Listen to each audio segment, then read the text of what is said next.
Eh bien, bonjour les filles, merci d'être présentes pour ce temps sur développer son intuition. Désolée vraiment pour toutes celles qui nous attendent en live et en fait, la technologie des fois nous rattrape et c'est juste pas possible à cet instant. Donc, on a décidé quand même de vous préparer cette petite réunion, ce petit temps entre nous. Pour cela, je vais proposer à nos trois superbes sorcières d'aujourd'hui déjà de se présenter pour commencer. Qui veut commencer entre Nelly, Marie-Charlotte et Mathilde? Allez-y. Bonjour Nelly. Hello. Hello tout le monde. Bon, allez, je vais y aller alors. Allez, vas-y Nelly, lance-toi.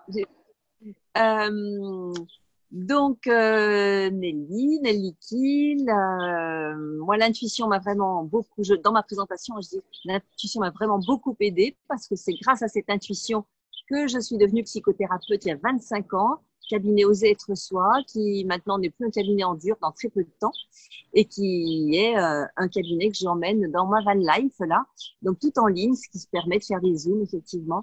Donc j'ai beaucoup abordé beaucoup de sujets, l'intuition fait partie, le féminin, c'est pour ça que j'ai rejoint âme de femme avec le deuxième chakra et le mariage intérieur pour aller vers ce mariage aussi avec cet autre, si nous en avons envie dans la vie quotidienne. Et puis, la nourriture pranique a croisé mon chemin, donc j'accompagne aussi à ce niveau-là. J'accompagne aussi les hommes, oser l'homme puissant et conscient, oser être soi, bien sûr, et plein d'autres choses. Tout ce que je peux vivre dans ma vie, ça me passionne et je n'ai qu'une envie, c'est de transmettre aux autres avec tous les outils adaptés. Merci et je suis impatiente de vous entendre, mes chers collègues. Merci Nelly. Bon, je me lance alors à mon tour. Tu plonges dans le chaudron, vas-y. Je plonge dans le chaudron et bonjour. Donc moi je suis Marie-Charlotte Lonta, je suis journaliste dans mon premier métier et que je continue à exercer notamment à travers l'écriture d'ouvrages pratiques de développement personnel et j'ai notamment écrit un bouquin il y a 2 ans avec Anne-Claire Lévesque qui s'intitule 10 pouvoirs de sorcière pour réenchanter ta vie. Un manuel, une sorte de grimoire contemporain avec justement beaucoup d'outils pour développer son intuition parce que je crois que c'est vraiment la clé. On a souvent, surtout dans notre société contemporaine, on a un mental extrêmement présent et qui peut être source de beaucoup d'angoisse, de beaucoup d'anxiété et de mauvais conseils même parfois.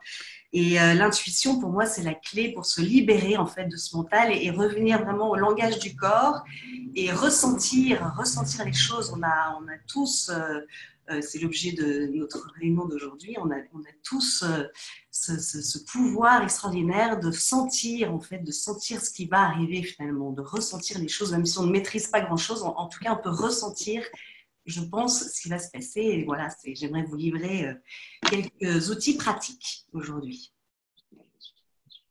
Merci. Merci. Du coup, je continue. Donc, Mathilde Robera, moi, je suis coach relationnel.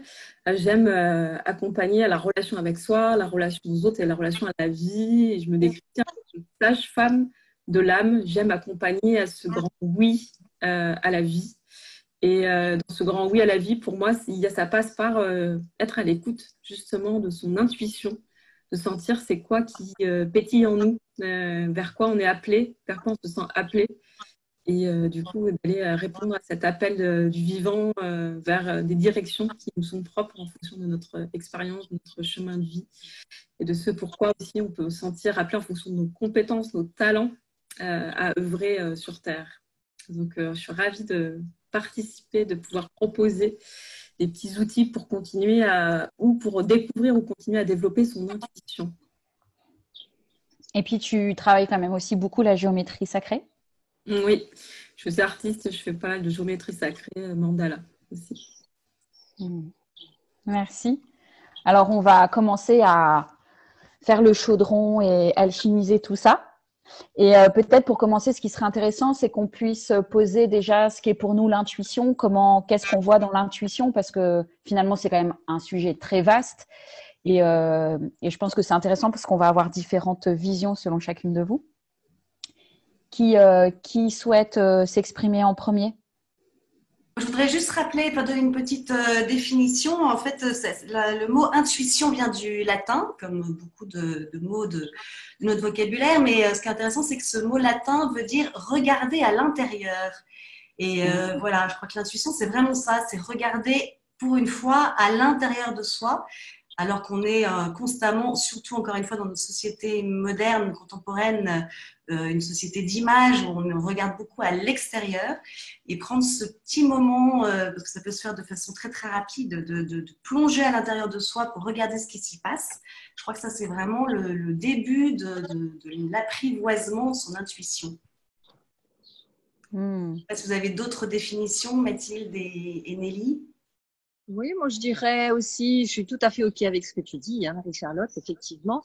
Moi je dirais que ça part aussi, l'intuition, qu'est-ce que c'est? C'est aussi une communion avec cet intérieur qui nous ouvre aussi à l'extérieur, c'est-à-dire au monde subtil, à tout ce qui est invisible pour les yeux, invisible pour le monde rationnel. Et donc, on s'en sert, comment dire? Ça passe par notre cerveau droit, je suis toujours obligée de calculer, c'est-à-dire notre cerveau intuitif, notre cerveau créatif, notre cerveau féminin. Et voilà, pour moi, l'intuition, c'est vraiment rendre ce monde invisible visible, et on va voir comment on peut le faire, et ça fait partie de nous et c'est accessible à tous, c'est pas réservé à quelques initiés, c'est pour ça qu'on se retrouve là aujourd'hui. Qu'est-ce que je dirais encore pour l'intuition? Oui, voilà, j'y reviendrai après. C'est décoder, voilà, décoder à partir de notre intérieur ce qui se passe à l'extérieur, que l'on ne voit pas, si nous sommes affairés à toutes nos actions, métro, boulot, dodo, et là, on passe à côté. Et moi, je dirais, je suis allée là-dedans à fond jusqu'à ce que j'ai un cancer. Et là, waouh, je dirais après comment j'ai pu développer cette intuition et comment ça m'a servi pour ma guérison même. Voilà ce que je peux dire pour l'instant. Mathilde, nous t'écoutons. Oui, donc moi, pour rajouter, je rejoins aussi ce que vous avez dit. C'est vraiment pour moi aussi être à l'écoute. Hein, donc, regarder à l'intérieur, tu disais Marie-Charlotte, mais moi, je pense aussi c'est ça, c'est continuer dans ce regard intérieur et donc d'être à l'écoute de soi, d'être à l'écoute de ce qui est vivant en soi. Et c'est vrai qu'on est tourné, comme disait Nelly, toujours nos 5 sens sont vers l'extérieur. Hein, donc, on va voir, entendre, être vraiment stimulé par l'extérieur. C'est comment on peut faire ce retour intérieur parce que aussi notre corps, notre être profond nous envoie des messages et en dialogue avec nous. Et c'est comment on peut aller écouter ce dialogue intérieur avec soi, avec son âme, avec ce qui est présent en soi. Donc voilà, je vous rejoins sur ça. Oui. Oui, je pourrais rajouter juste que ça demande, avant de donner des outils, ça demande vraiment, comme vous dites, hein, revenir à l'intérieur. Donc, comment revenir à l'intérieur? Ça demande du centrage, ça demande un alignement. Peut-être qu'on pourra parler, oui, aussi de comment retrouver ce centrage et cet alignement qui peut passer par le silence aussi, hein, et la joie, la légèreté. Donc, comment accéder à tout ça pour que justement, toutes ces petites intuitions-là puissent nous connecter à l'intérieur de nous-mêmes. Moi, je dirais que pendant longtemps, j'avais la sensation d'avoir de l'intuition, alors qu'en fait, j'étais dans le mental. Et quand j'ai entrepris, parce que donc après mes 20 ans de première carrière journalistique, j'ai entrepris un grand virage à 180 degrés dans ma vie par pure intuition, justement, parce que je sentais bien qu'il y avait un truc qui n'allait pas. Et je me suis formée au coaching, à la PNL et à l'énéagramme, il y a 8 ans donc. Et là, j'ai compris que ce que je prenais avant pour de l'intuition n'était que du mental. C'est-à-dire quand on parle de la petite voix, je me suis dit que, j'ai pensé que, je trouve que, en fait, c'est pas de l'intuition, ça c'est du mental. Et souvent le mental, il parle de la peur, il parle des freins, il parle de ce qu'on n'ose pas faire, il nous met en garde parce que, sur des choses avec lesquelles on n'est pas conforme. Mais j'ai compris que ça, c'était pas, enfin pour moi en tout cas, que c'était pas de l'intuition. Et l'intuition, pour moi, elle est purement, je suis d'accord avec toi, Nelly, sur le fait que c'est voir l'invisible et c'est vraiment le cerveau droit, c'est-à-dire que c'est un cerveau c'est notre partie du cerveau qui s'exprime non pas avec des mots, non pas avec des raisonnements, mais avec des pures sensations et souvent des images. C'est le règne des métaphores, en fait.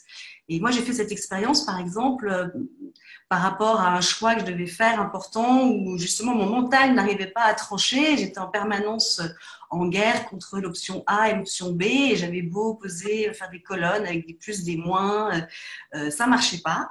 En revanche, le jour où j'ai appris à me connecter à mes sensations en me visualisant dans le choix A, puis dans le choix B, et juste en ressentant ce que ces différents choix m'apportaient, là, j'ai vu en image, j'ai visualisé mon état dans ces différents choix, et c'est ça qui m'a aidé à trancher. Et aujourd'hui, j'accompagne mes clients pour vraiment développer cette capacité à voir finalement, comme tu dis, Nelly, l'invisible, c'est-à-dire voir dans quel état on est avec telle ou telle expérience, choix, personne, et voir finalement ce qui n'est pas visible. C'est vrai.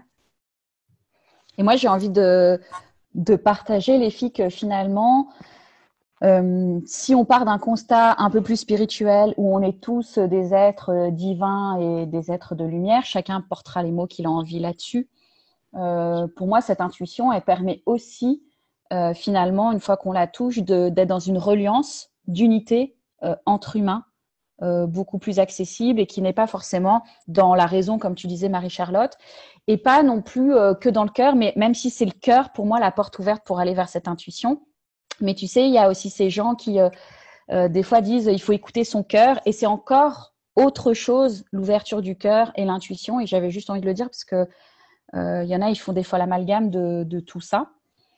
Et j'ai envie de vous demander, les filles, comment pour vous, à quoi ça sert en fait du coup d'avoir de l'intuition, parce que là on a plutôt posé c'est quoi l'intuition, mais tu vois finalement à quoi ça sert, parce qu'il y en a qui ont peur en fait de devenir intuitive.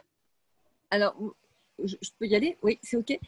Alors, moi, je dirais, quand on n'a pas d'intuition, puis après, à quoi ça sert? Quand on n'a pas d'intuition, et moi, je peux donner des exemples de ça, quand je me suis fermée à mon intuition, eh ben, je suis allée droit dans le mur de la maladie parce que j'étais, comme tu disais tout à l'heure, Marie-Charlotte, dans mes listes, dans mes petits A, petits B, dans c'est bien, c'est pas bien, dans mon mental qui analysait qu'est-ce que je vais faire, qu'est-ce que je vais pas faire, est-ce que je peux le faire, et je pense que, et j'analyse. Et ça, quand on n'est pas dans l'intuition, effectivement, on se coupe des vraies possibilités. Et l'intuition, quand j'ai pu m'ouvrir à ça, et comme je le disais tout à l'heure, il a fallu passer par le cancer parce que sinon, moi, je suis une résistante au départ. Donc, c'est clair qu'il faut aller fort pour que j'entende. Donc là, à l'époque, j'ai entendu et j'ai eu du temps. La maladie m'a donné du temps. Et qu'est-ce qu'elle a permis? Voilà, elle a permis que je me pose à l'intérieur, que je fasse du yoga tous les matins devant ma baie vitrée, que je vois justement cette nature de mois en mois qui changeait et qui m'a apporté, mais vraiment, c'est comme un téléchargement. C'est plus, comme tu disais tout à l'heure, Marie-Charlotte, je pense que c'est comme un téléchargement. Waouh! Mais la nature, voilà, elle naît, elle vit de manière plus active l'été, elle naît au printemps, elle se fane, donc c'est comme la fin de… C'est comme l'âge plus avancé, comme je suis, moi, à l'automne. Et après, c'est la mort et ça repart. Et ça m'a donné, par exemple, l'intuition à ce moment-là, ça m'a donné vraiment le cycle de la vie humaine en me disant « Waouh, mais il y a quelque chose après la vie ». Et après, j'ai cherché.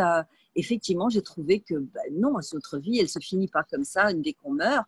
Et il y a autre chose qui se passe. Et c'est un cycle comme de la même manière que la nature. Donc, ta question, c'était qu'est-ce qu'elle apporte? C'est ça l'intuition? C'était ça, hein? Ouais, donc, à quoi elle sert?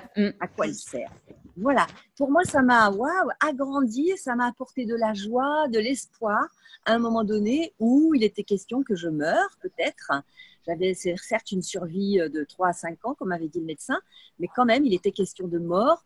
Et cette intuition-là, en faisant du yoga face à cette nature, m'a complètement amenée à cette conscience que la vie n'est pas finie, même quand on meurt. Et voilà, pour l'instant, je pourrais dire ça.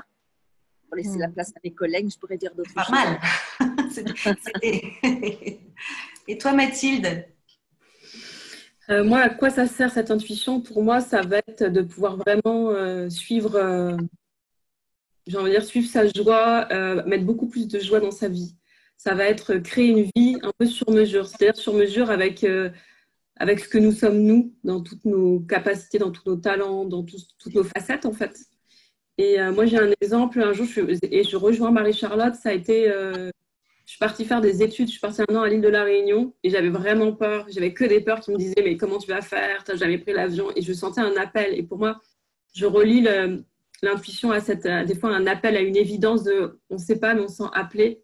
Et c'est pour moi des rencontres. Du coup, à quoi ça sert l'intuition? C'est d'avoir des rencontres voilà, qui nous aident à avancer sur notre chemin, qui nous permettent de se retrouver avec soi-même, en fait. Se reconnecter à son intuition, c'est vraiment être à l'écoute de soi, de ses besoins, de ce qui est présent en soi.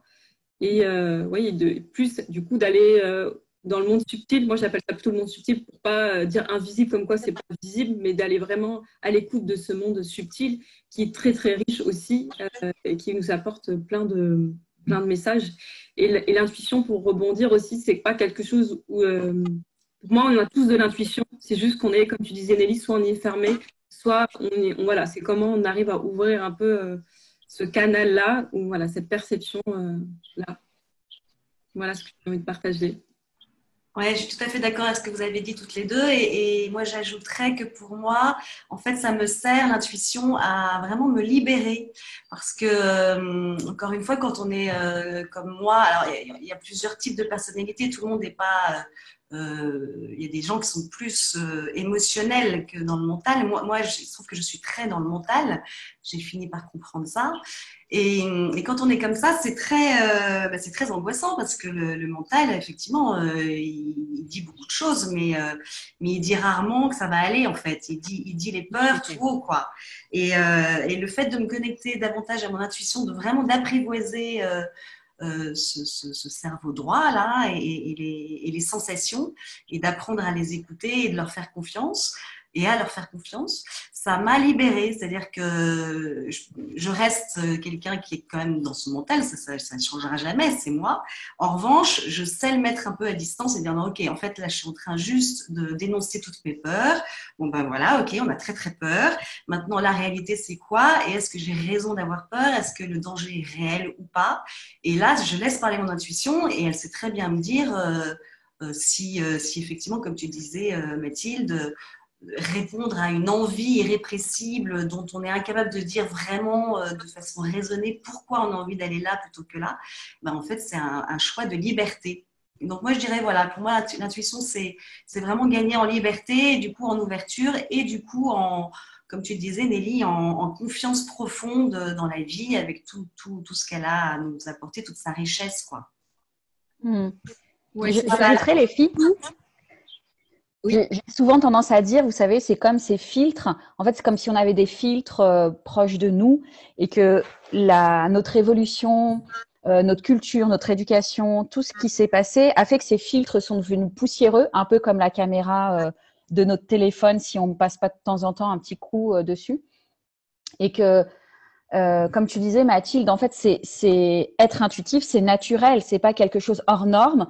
Mais dans notre société, comme on voit ça comme quelque chose d'hors norme, comme tous les dons qu'on peut développer aussi à la suite, qu'on met ça hors norme, on doit filtrer au fur et à mesure et nettoyer tous ces filtres pour réatteindre cette intuition qui est juste basique et normale et que tout le monde a absolument accès à ça.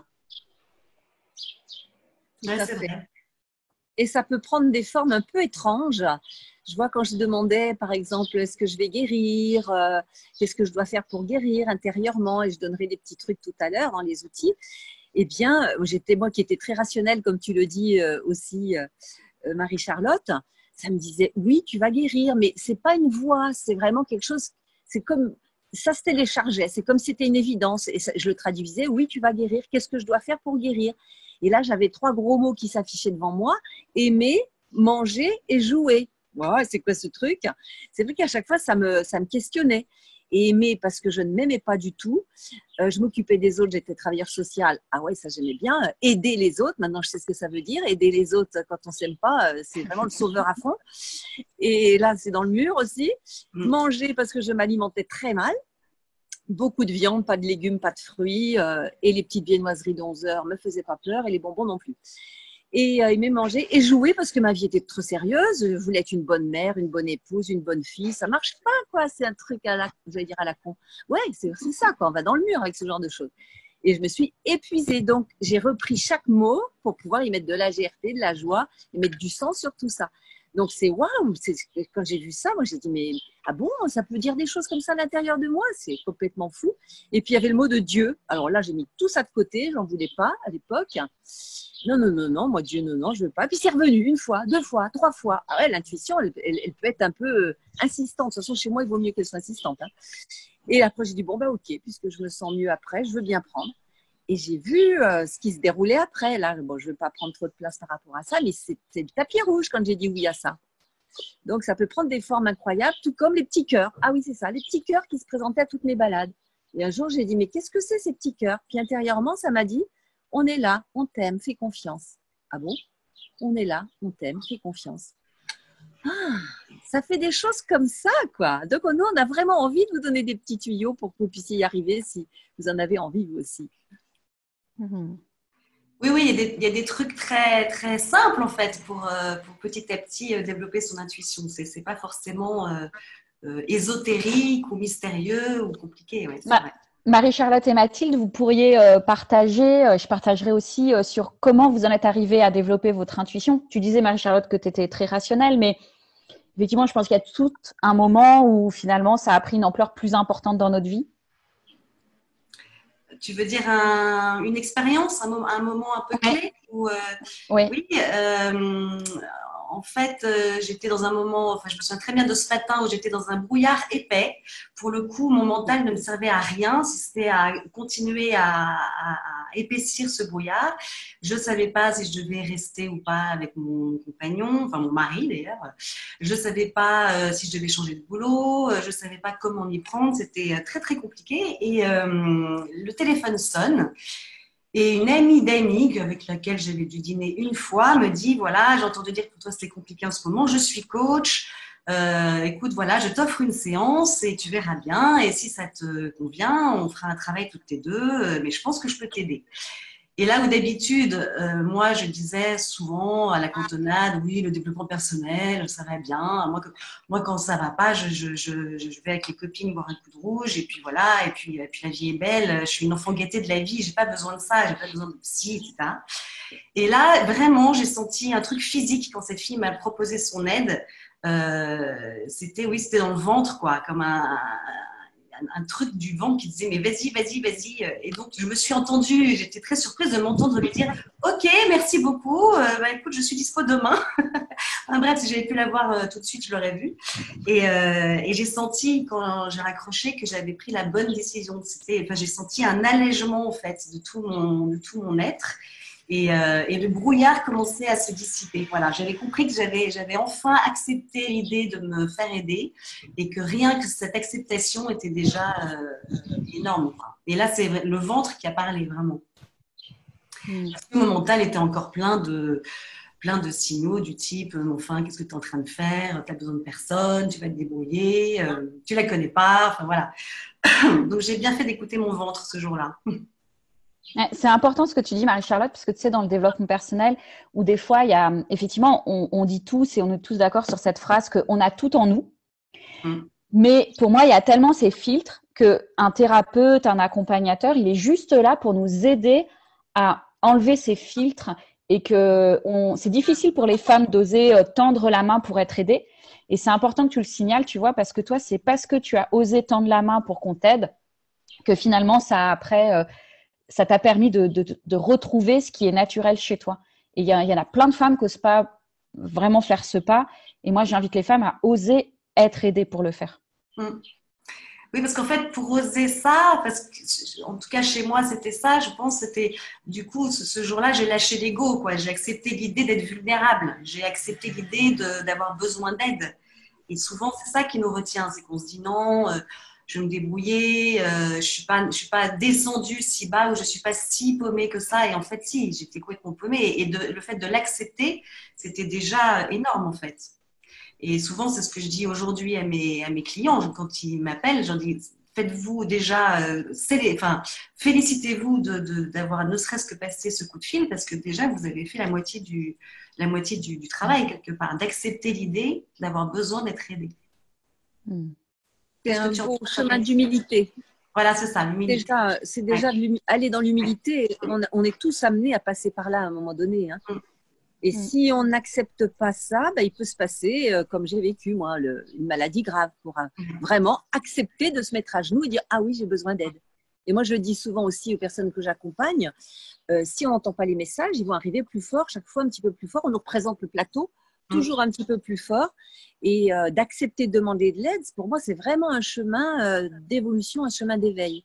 Ouais. Et ça par l'humilité, ouais, c'est ça. Et pour toi, Mathilde, c'est quoi ton expérience d'intuition? Comment ça s'est passé pour moi? Alors moi, j'étais très ouverte au monde subtil enfant. Je percevais plein de choses, je recevais plein de messages et puis je me suis fermée à l'adolescence.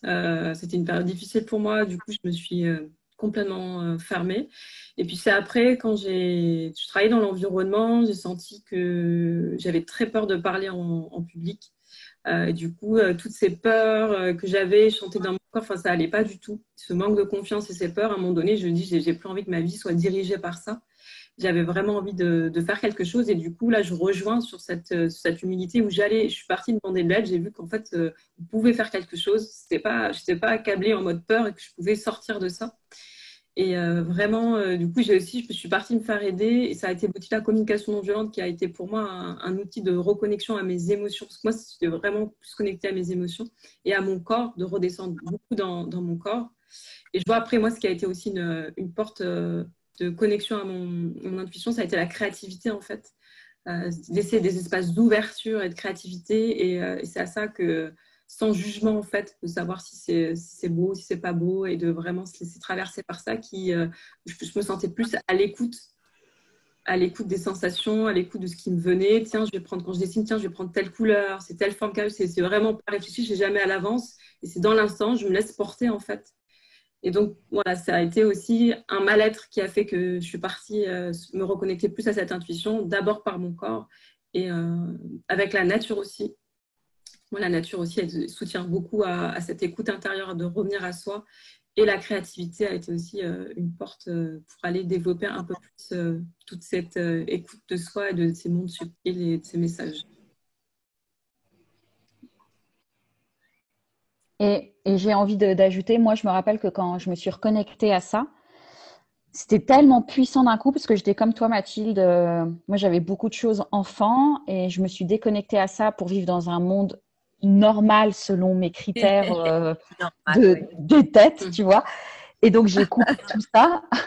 Et en fait, c'est quand même pas facile. En tout cas, moi, c'est ce que j'ai vécu. C'est-à-dire qu'en fait, quand je me suis reconnectée à ça, moi, ça a été directement des vannes ouvertes et il y a eu tellement de choses d'un coup que c'était effrayant presque.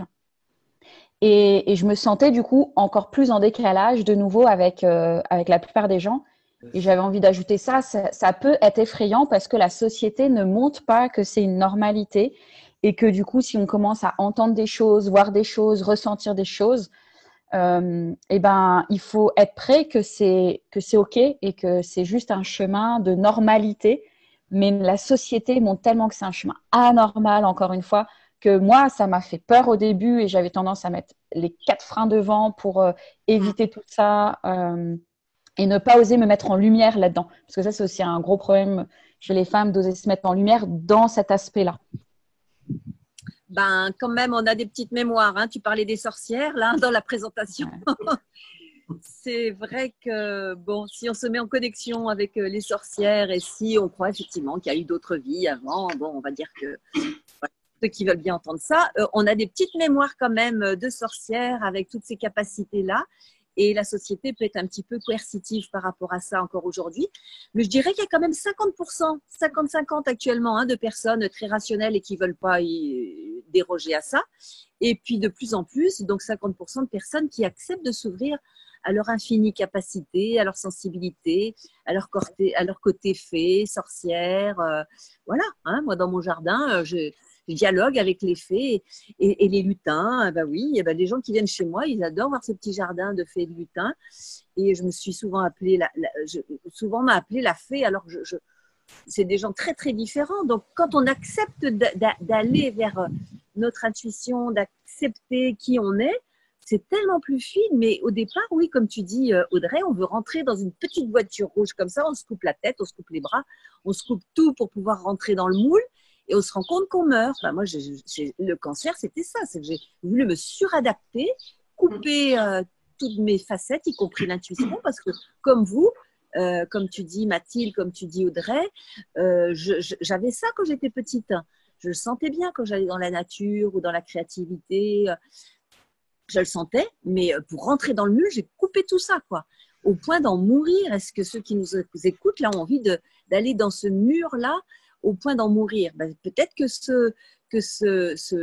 comment dire, ce Zoom, ce Facebook, je ne sais plus ce qu'on fait là, va permettre à celles qui se reconnaissent et ceux qui se reconnaissent que oui, eh ben, on n'est pas obligé d'aller dans le mur. Là, on peut dire oui à qui on est, oui à notre intuition, oui à la vie. Et là, mais waouh, c'est jouissif, c'est orgasmique, quoi. Hein, voilà. Donc, il y en a peut-être d'autres qui sont allés vers se couper pour que vous, justement, qui voyez ça, n'alliez pas jusqu'à vous couper de qui vous êtes. Vous n'êtes pas obligé. Vous pouvez aller directement mettre les doigts dans la prise et dire oui. Quand je suis passionnée, j'y vais. Hein. Allez, je me tais. Oui, mais c'est vrai que ça peut faire peur. En fait, pourquoi beaucoup de gens et pourquoi la société aussi laisse entendre que c'est anormal d'être trop comme ça, d'être trop lié, trop intuitif, trop sensible, parce que c'est tellement pratique d'imaginer qu'on peut maîtriser les choses, qu'on peut décider de tout, qu'on peut même avoir des assurances sur les choses pour ne jamais avoir de problème. Or, la vie, c'est tout sauf ça, en fait. La vie, c'est un fluide. Voilà, on maîtrise pas grand-chose, en fait, si ce n'est soi-même. Et je pense que ça peut faire très peur de se dire que pour se libérer, il faudrait accepter cette non-maîtrise des choses et se laisser un petit peu... oui, suivre le flux de la vie, quoi, comme sur une rivière.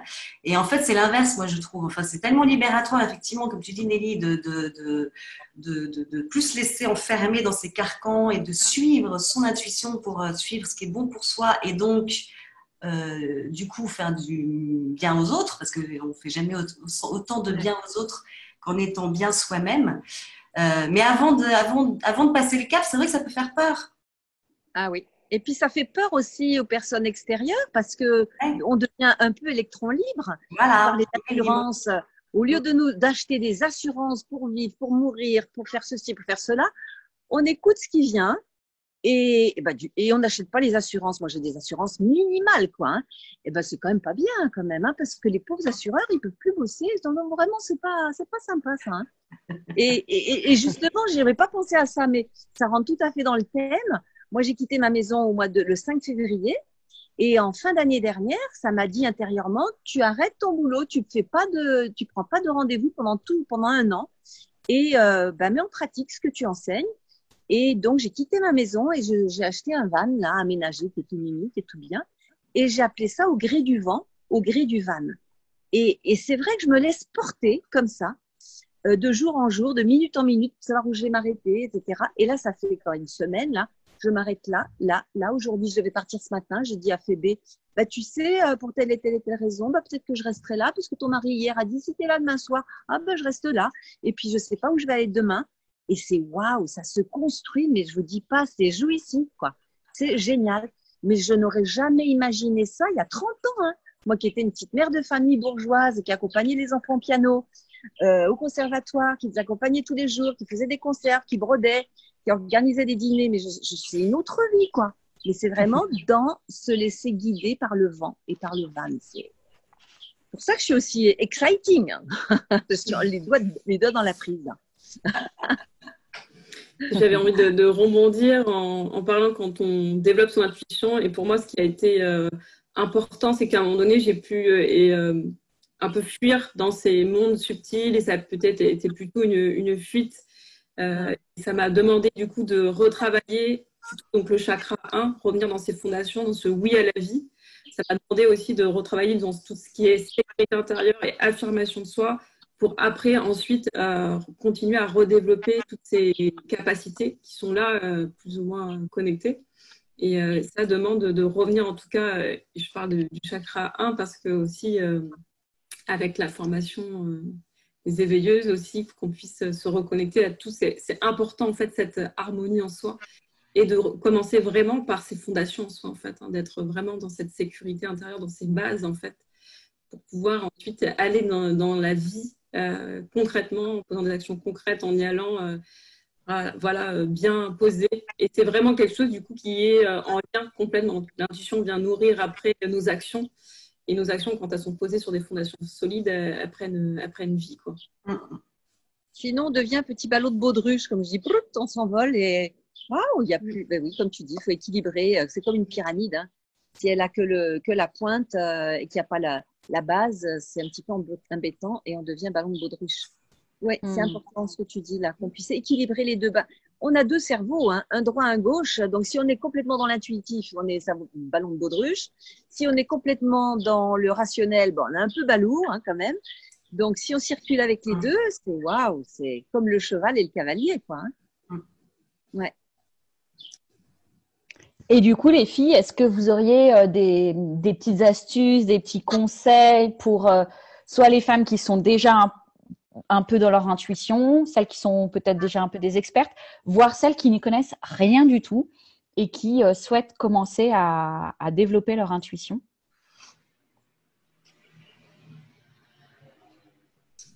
Nelly, vas-y. Justement, je voulais pas y aller. Non, mais quand même. Bon, on en a un petit peu parlé tout à l'heure quand même. Hein, pour moi, accompagner les personnes à se relier à la nature, quels que soient les événements qui se passent, aller poser des questions quand on est en pleine nature. Je dirais poser des questions déjà. Au lieu d'aller aller dans des affirmations, par exemple, je vais être heureuse, joyeuse, bon d'accord. Quoi d'autre est possible? Alors c'est Access qui est passé par là, mais déjà il y a 25 ans, je posais la question à ma sagesse intérieure 3 fois par jour. Je m'allongeais, je respirais. Alors c'est pas la nature, je pense à autre chose, mais bon c'est pas grave, je vais y revenir. Mais voilà, s'allonger, faire un petit temps de pause, mais ça peut se faire aussi dans la nature. Hein, et poser des questions à la nature, poser des questions à sa sagesse intérieure. Qu'est-ce que je peux faire pour guérir? Voilà, vers quelle voie professionnelle je peux prendre? Qu'est-ce qui pourrait être épanouissant pour moi? Et puis laisser passer, faire silence à l'intérieur de soi. Et chaque fois que je l'ai fait dans la nature ou chaque fois que je l'ai fait en intériorisation, avec ma sagesse intérieure, chaque fois, il y a eu des réponses. Si les réponses ne viennent pas tout de suite, elles viennent après, par un livre, par une émission de télé. Enfin, ceux qui regardent encore la télé, moi, ça fait 20 ans que je ne regarde plus la télé, mais ça peut être la radio ou la télé ou un livre ou une personne qui va donner une réponse parce qu'on serre la main à quelqu'un, on fait une bise, puis « Ah, tiens, j'ai vu ça, bah oui, ça, c'est la réponse à ma question. » Ça, j'adore, mais vraiment, j'adore.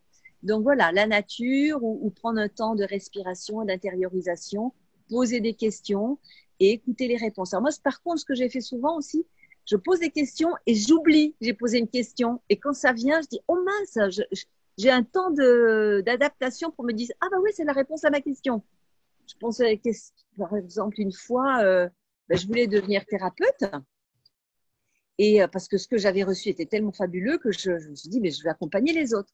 Sauf que c'est arrivé beaucoup plus vite que je ne pensais. Une fois, une personne m'appelle et me dit, j'ai eu vos coordonnées par une personne, je voudrais que vous m'accompagniez. Ah, j'ai dit, écoutez, je vais vous donner les coordonnées de telle et telle personne. Elle dit, non, c'est avec vous. Oh là là, j'ai dit, mais moi, je suis pas capable, je suis pas encore installée, je suis pas. Vous savez, le mental, comme tu disais tout à l'heure, hein, il raconte plein de choses comme ça. Et elle insiste. Et moi, j'insiste aussi, mais vous pouvez aller voir tel et tel. Non, ben non. Oh là là. Puis je me suis souvenue, je me dis, Nelly, tu t'es dit que tu allais accompagner les autres. C'est le moment. Ah ouais, d'accord. Bon. Bon, bah, je vais y aller. Mais alors, j'étais pétrie de peur, quoi. Puis, je ne m'étais pas encore installée. Ça s'est fait dans mon salon. C'était une personne. Ça me prenait toute ma semaine pour ça. Ça me prenait beaucoup d'énergie. Mais c'était lancé, quoi. C'est pour ça, parfois, on peut avoir des réponses et pas les écouter, quoi. C'est trop drôle. Je pourrais dire d'autres choses, mais allez-y, les copines, là. Il va y avoir d'autres choses qui vont émerger. Du coup, je vais continuer. Ouais. Comment se reconnecter à son intuition? Ce qui me vient, ça va être, donc oui, moi pour la créativité, c'est-à-dire vous laisser créer des choses, que ça soit, il y a plein de manières de créer, hein, que ce soit le chant, la peinture, l'écriture, la sculpture, la couture, la cuisine. On crée en plus en cuisinant. Wow. Des fois, déjà rien qu'en cuisinant, on se dit tiens, je vais prendre cet ingrédient, je vais faire ça, et ça vient naturellement. Ce qui me vient vraiment aussi, moi, ce que je propose, c'est de se reconnecter par son intuition. Des fois, c'est quand vous voyez une fleur, ou aussi par la nature, que ce soit une fleur ou un arbre, juste posez-vous devant et soit vous avez une question et vous posez la question, soit vous demandez juste à recevoir un mot, vous sentez quel est le mot qui émerge. Alors, moi, ce que je fais, c'est qu'une fois que je pose la question, je me dis tout ce qui vient, c'est que c'est pour moi. Peu importe, parce qu'après, c'est vrai que le mental, il peut revenir en disant mais est-ce que c'est vrai, est-ce que c'est du truc, est-ce que machin.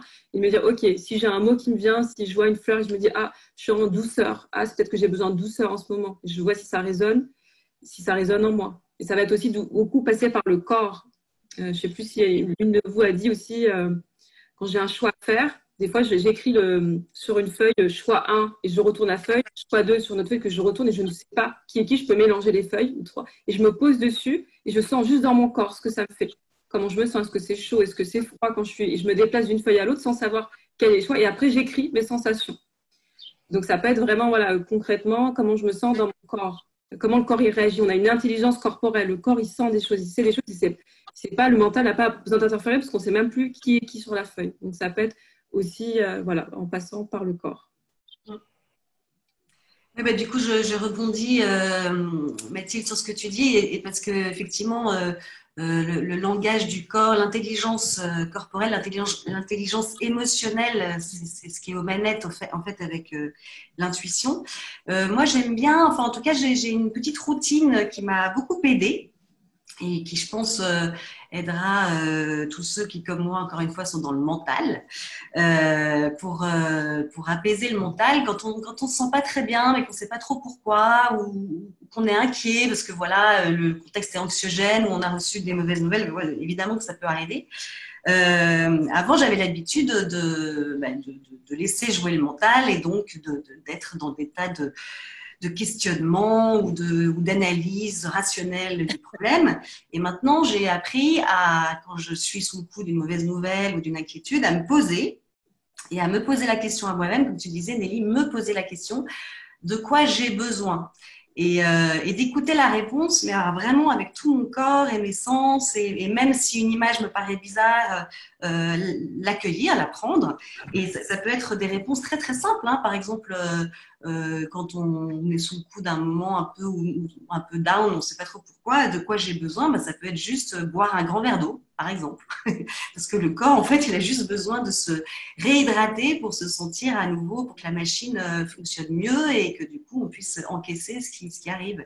Et donc, se poser la question de ses besoins, mais vraiment primaires, physiques, émotionnels, pour moi, ça a été une grande source de réponses, voilà, aussi simple que ça, parfois boire un verre d'eau, mais ça peut être aussi, comme tu disais Nelly, là j'ai besoin de remettre un peu de douceur dans ma journée, la journée a été rude, là j'ai besoin de douceur, donc comment je fais ça? Ça peut être un morceau de musique que j'aime bien, qui me met dans une mood un peu plus douce, ça peut être écrire quelques lignes, ça peut être lire quelques lignes, enfin voilà, il y a mille façons de faire revenir de la douceur dans une journée, mais c'est une question qu'on n'a pas l'habitude, enfin en tout cas moi j'avais pas l'habitude de me la poser, et quand j'en parle à mes clients, je vois que ça les surprend toujours parce qu'ils me disent oui, moi je me pose plutôt la question régulièrement de quoi j'ai envie. Et en fait, l'envie, c'est mental. C'est le mental qui sait de quoi on a envie, en tout cas qui s'imagine des envies, parce qu'on peut aussi avoir des envies liées au marketing. J'ai envie d'avoir une belle maison au bord de la mer. En fait, c'est pas forcément ce dont j'ai besoin. On peut avoir juste besoin de silence, mais pas forcément d'être au bord de la mer. Et donc voilà, cette question, je trouve qu'elle est assez magique de se poser, et on peut commencer sans avoir réellement de problématique, juste tous les matins se demander, OK, aujourd'hui, de quoi j'ai besoin? Et on laisse venir la réponse. Et ça peut être une image, ça peut être un son, ça peut être une sensation. Et petit à petit, la réponse devient de plus en plus claire, en fait. Mais surtout, ne pas s'empresser, comme tu le dis, de répondre avec notre mental. Poser la question et laisser venir et sentir dans le corps. Et dans le corps, oui, quand ça fait un oui, c'est pétillant, c'est joyeux. Et quand ça fait un non, ça ferme, c'est contracté, c'est pas agréable. Donc oui, le corps, c'est important. Comme toi, Mathilde, j'étais quelqu'un de très mental et encore, j'observe parfois. Donc, il y a souvent une dualité et c'est à nous de la rendre dans l'unité entre ce mental rationnel, là, ce cerveau gauche, et ce cerveau droit. Donc, c'est pas à rejeter le mental, hein, parce que c'est lui qui nous sert à faire la liste des courses, quand même, hein, c'est pratique, hein, mais l'utiliser à bon escient. Comme je disais tout à l'heure, c'est vraiment le cheval avec son cavalier.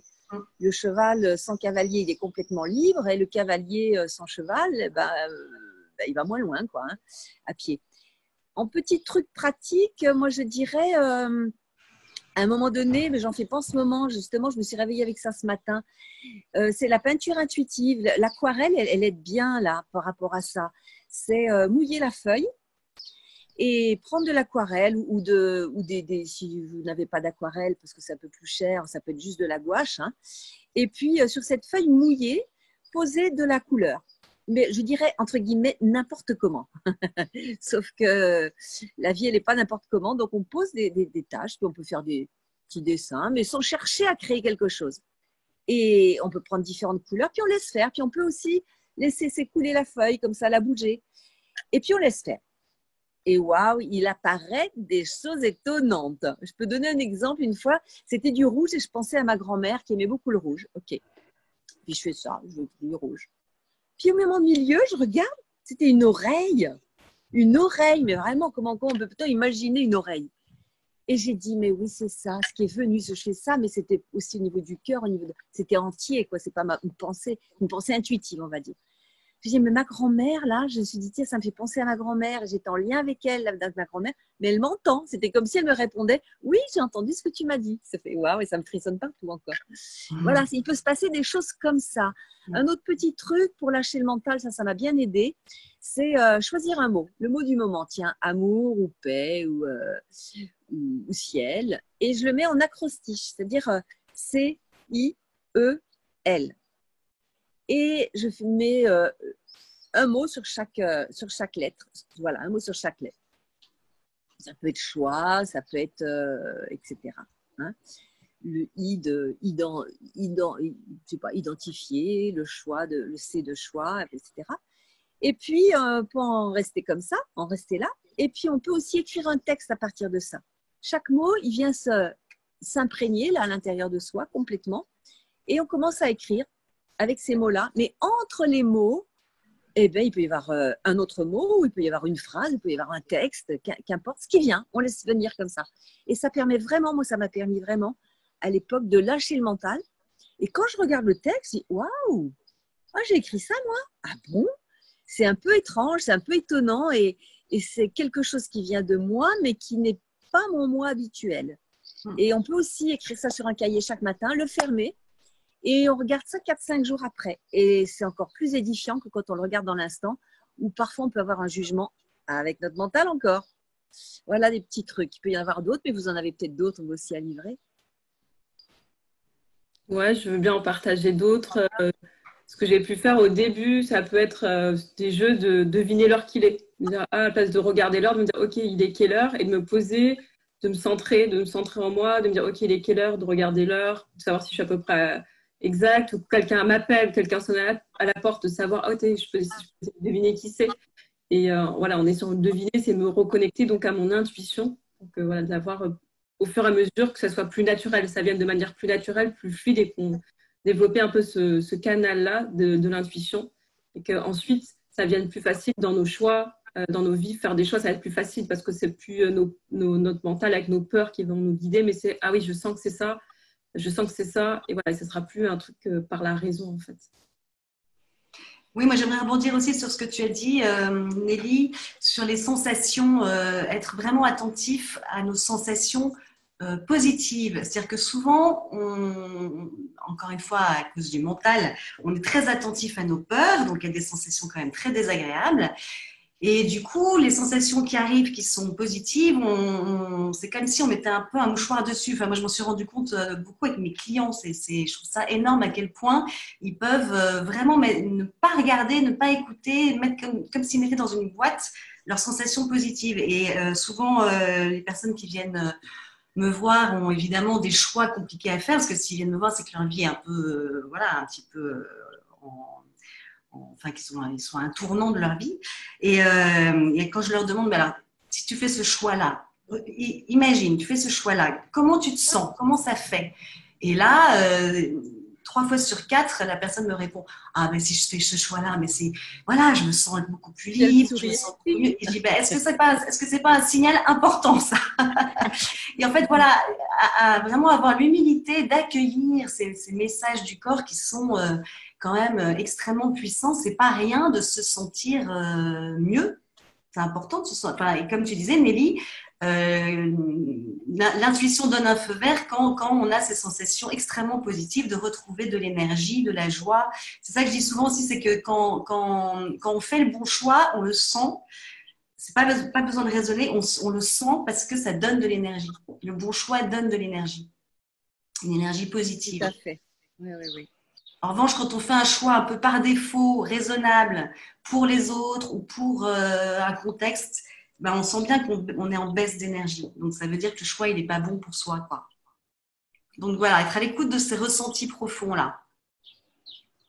Moi, j'ai envie de vous partager les 2 outils qui m'ont le plus aidé. Le premier, c'était parce qu'en fait, comme je voulais toujours pas écouter cette intuition, j'ai testé l'univers. J'aime bien tester. Du coup, j'ai utilisé les synchronicités et j'ai dit, voilà, je vais te demander des synchronicités, mais un peu bizarres. Et j'ai fait ça avec, pendant 10 ans, je faisais ça avec mes patients et je leur disais, mais testez vraiment.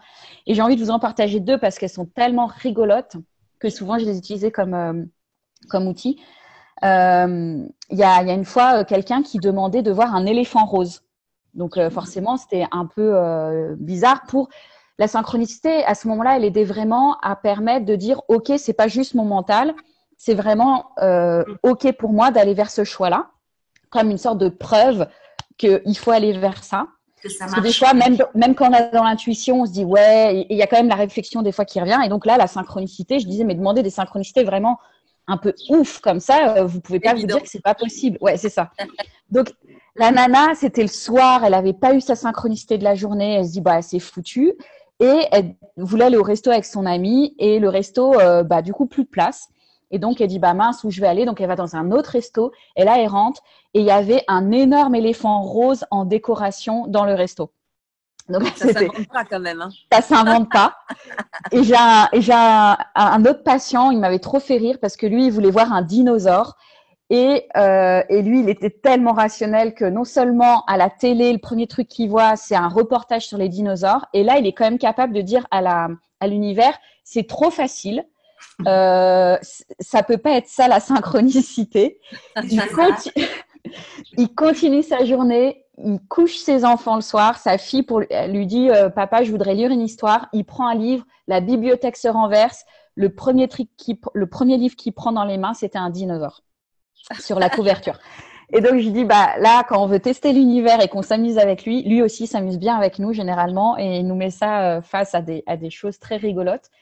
Et moi, j'ai envie de partager l'outil qui m'a le plus aidé, c'était l'écriture. Alors, j'adore écrire, mais en fait, j'utilisais très bien. Mais j'utilisais l'écriture intuitive, qui est un peu particulière de l'écriture. Enfin, j'écris souvent intuitivement, mais là, c'était propre à mes questions internes. Et donc, j'écrivais des questions du style qu'est-ce que mon âme veut me dire? Qu'est-ce que mon cœur veut me dire? Qu'est-ce que mon corps veut me dire? Au début, c'était sur des questions très générales. Et moi, je suis rentrée très facilement dedans. Mais comme c'est un outil que j'ai appris à beaucoup de gens, je leur disais, écrivez la première question et écrivez-la 10 fois, 20 fois, 50 fois. Au bout d'un moment, il y a quelque chose qui va venir. Peut-être juste un mot, peut-être une phrase. Et puis, juste cette phrase, vous continuez à l'écrire. Parce que pour moi, c'est comme si on était des millefeuilles avec des strates et qu'il faut aller au fur et à mesure dans les strates plus profondes et qu'au début, c'est plutôt l'esprit qui va donner des choses. Et puis après, on va pouvoir aller vraiment au cœur, pour moi, de notre âme. Et ça a été un super outil que j'ai fait utiliser à beaucoup, beaucoup de patients et qui, effectivement, des fois, arrivaient à finalement découvrir des choses. Et je suis comme toi, Nelly, je leur disais, vous écrivez et par contre, vous mettez de côté pendant 3 jours. Ah oui. Et après, vous reprenez parce que moi, je sais que mon écriture intuitive, elle est très symbolique et avec beaucoup de métaphores. Et ça permet des fois de reposer le mental et de relire ça à tête reposée et à plus être dans l'émotionnel pour lire ça. L'émotionnel, le jugement.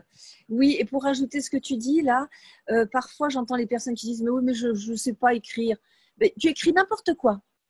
Table, maison, chaise, n'importe quoi. Mais c'est un peu comme un robinet. Vous savez, avant, il fallait amorcer, quand j'étais petite chez ma grand-mère, il fallait amorcer le robinet, leur mettre de l'eau pour que l'eau vienne. C'est un peu ça, quoi. C'est-à-dire, on amorce, on écrit n'importe quoi, puis petit à petit, comme tu dis, le cerveau lâche et il s'écrit des choses. Waouh, ah bon, j'ai écrit ça, moi.